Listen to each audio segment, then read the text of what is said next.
Chapitre 7. Une baleine d'espèce inconnue. Bien que j'eusse été surpris par cette chute inattendue, je n'en conservais pas moins une impression très nette de mes sensations. Je fus d'abord entraîné à une profondeur de 20 pieds environ. Je suis bon nageur, sans prétendre égaler Byron et Edgar Poe qui sont des maîtres, et ce plongeon ne me fit point perdre la tête. 2 vigoureux coups de talon me ramenèrent à la surface de la mer. Mon premier soin fut de chercher des yeux la frégate. L'équipage s'était-il aperçu de ma disparition? L'Abraham Lincoln avait-il viré de bord? Le commandant Farragut mettait-il une embarcation à la mer? Devais-je espérer d'être sauvé? Les ténèbres étaient profondes. J'entrevis une masse noire qui disparaissait vers l'est et dont les feux de position s'éteignirent dans l'éloignement. C'était la frégate, je me sentis perdu. « À moi! À moi !» criai-je, en nageant vers l'Abraham Lincoln d'un bras désespéré. Mes vêtements m'embarrassaient, l'eau les collait à mon corps, ils paralysaient mes mouvements. Je coulais, je suffoquais. « À moi !» Ce fut le dernier cri que je jetai. Ma bouche s'emplit d'eau, je me débattis, entraîné dans l'abîme. Soudain, mes habits furent saisis par une main vigoureuse. Je me sentis violemment ramené à la surface de la mer, et j'entendis, oui, j'entendis ces paroles prononcées à mon oreille. « Si monsieur veut avoir l'extrême obligeance de s'appuyer sur mon épaule, monsieur nagera beaucoup plus à son aise. » Je saisis d'une main le bras de mon fidèle Conseil. « Toi, dis-je, toi ?»« Moi-même, » répondit Conseil, « et aux ordres de monsieur. »« Et ce choc t'a précipité en même temps que moi à la mer ?»« Nullement, mais étant au service de monsieur, j'ai suivi monsieur. » Le digne garçon trouvait cela tout naturel. « Et la frégate ?» demandai-je. « La frégate, » répondit Conseil en se retournant sur le dos. « Je crois que monsieur fera bien de ne pas trop compter sur elle. »« Tu dis ?» ?»« Je dis qu'au moment où je me précipitais à la mer, j'entendis les hommes de bar s'écrier « L'hélice et le gouvernail sont brisés !»« Brisés ?» ?»« Oui, brisés par la dent du monstre. C'est la seule avarie, je pense, que l'Abraham Lincoln ait éprouvée. Mais, circonstance fâcheuse pour nous, il ne gouverne plus. Alors nous sommes perdus ? Peut-être, répondit tranquillement Conseil. Cependant nous avons encore quelques heures devant nous, et en quelques heures on fait bien des choses.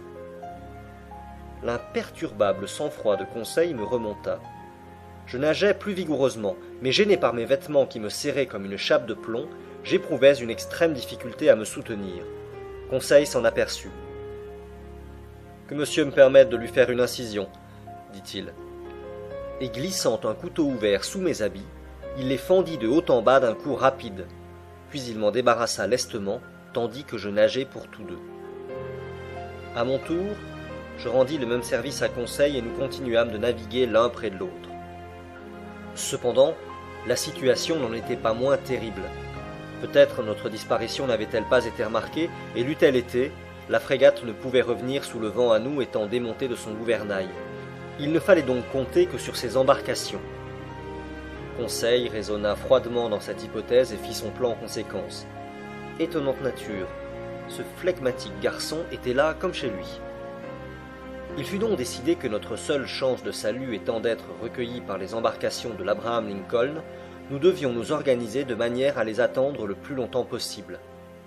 Je résolus alors de diviser nos forces afin de ne pas les épuiser simultanément, et voici ce qui fut convenu.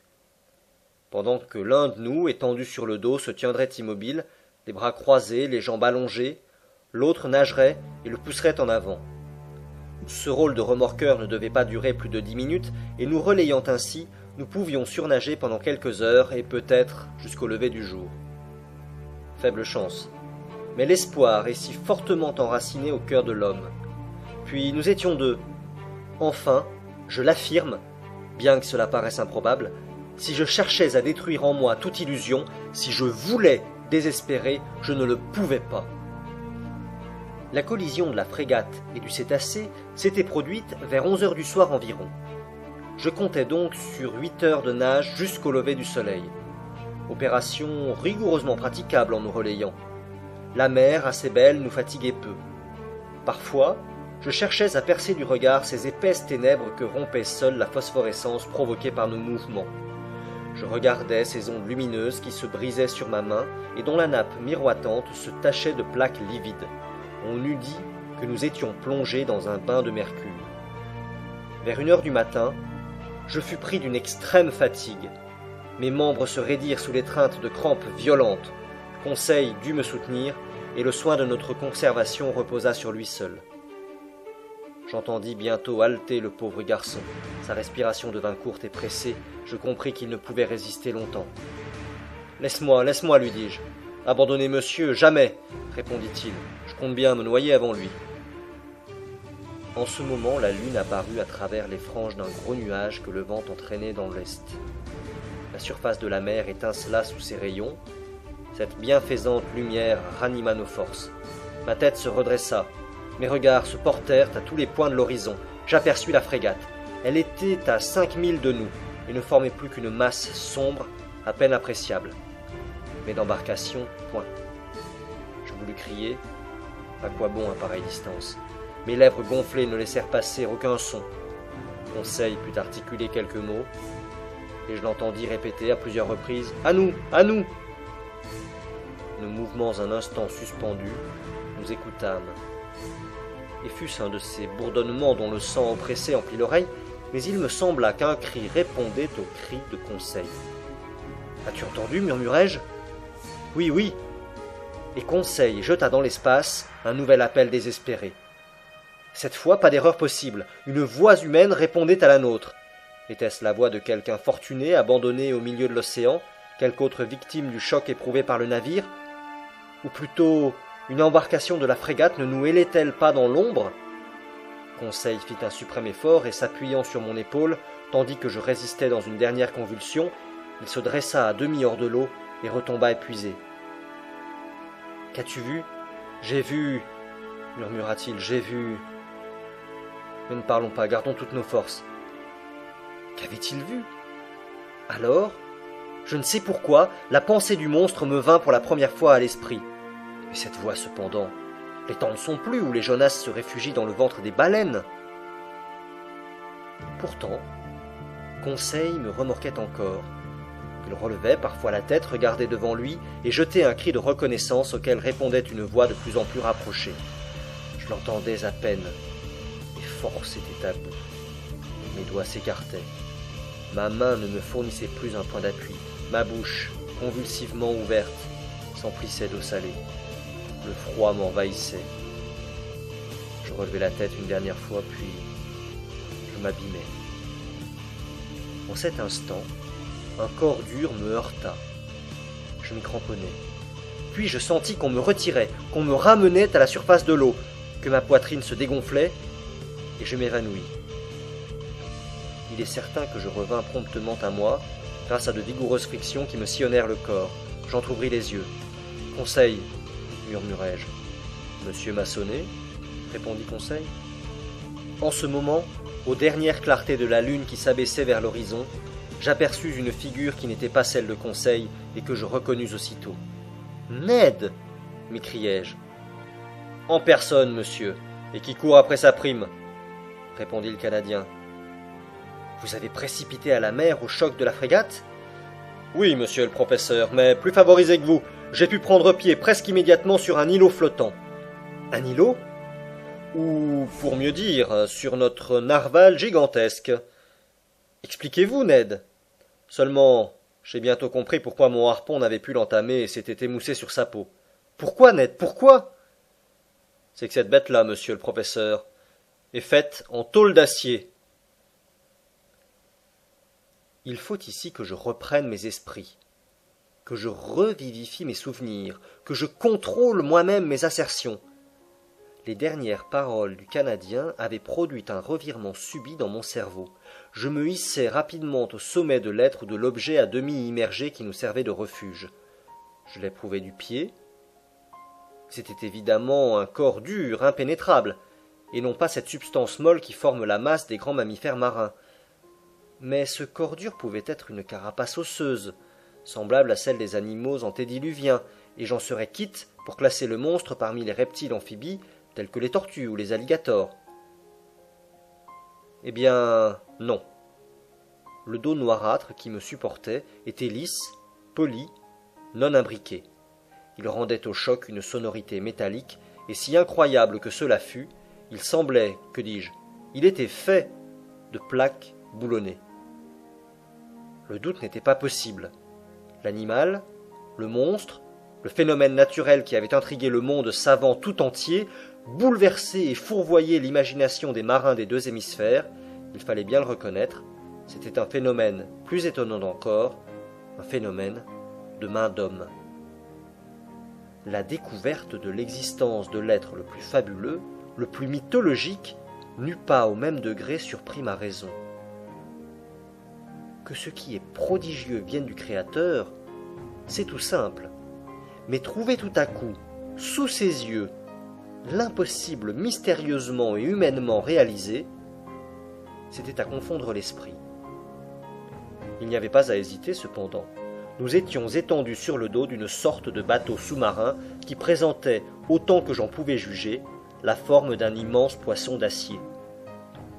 L'opinion de Ned Land était faite sur ce point. Conseil et moi, nous ne pûmes que nous y ranger. « Mais alors, dis-je, cet appareil renferme en lui un mécanisme de locomotion et un équipage pour le manœuvrer. »« Évidemment, » répondit le harponneur.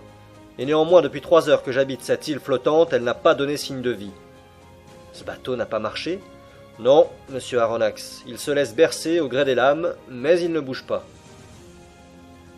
Nous savons à n'en pas douter cependant qu'il est doué d'une grande vitesse. Or, comme il faut une machine pour produire cette vitesse et un mécanicien pour conduire cette machine, j'en conclus que nous sommes sauvés.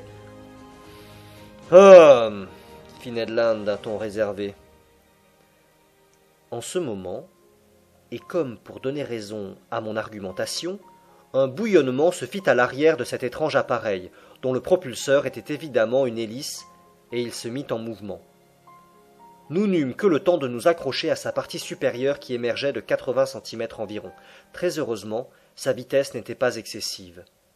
« Tant qu'il navire horizontalement, murmura Ned Land, je n'ai rien à dire. Mais s'il lui prend la fantaisie de plonger, je ne donnerai pas 2 $ de ma peau. » Moins encore, aurait pu dire le Canadien. Il devenait donc urgent de communiquer avec les êtres quelconques renfermés dans les flancs de cette machine. Je cherchais à sa surface une ouverture, un panneau, un trou d'homme, pour employer l'expression technique, mais les lignes de boulons solidement rabattues sur la jointure des tôles étaient nettes et uniformes. D'ailleurs, la lune disparut alors et nous laissa dans une obscurité profonde. Il fallut attendre le jour pour aviser aux moyens de pénétrer à l'intérieur de ce bateau sous-marin.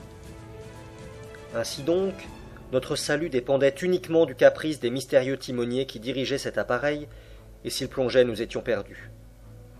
Ce cas excepté, je ne doutais pas de la possibilité d'entrer en relation avec eux.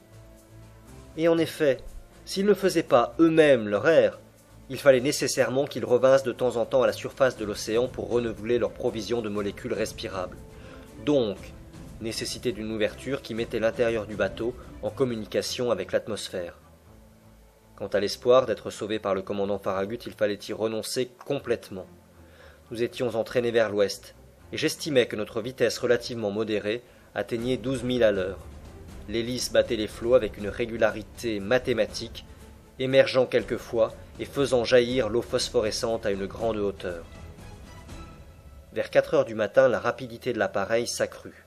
Nous résistions difficilement à ce vertigineux entraînement lorsque les lames nous battaient de plein fouet.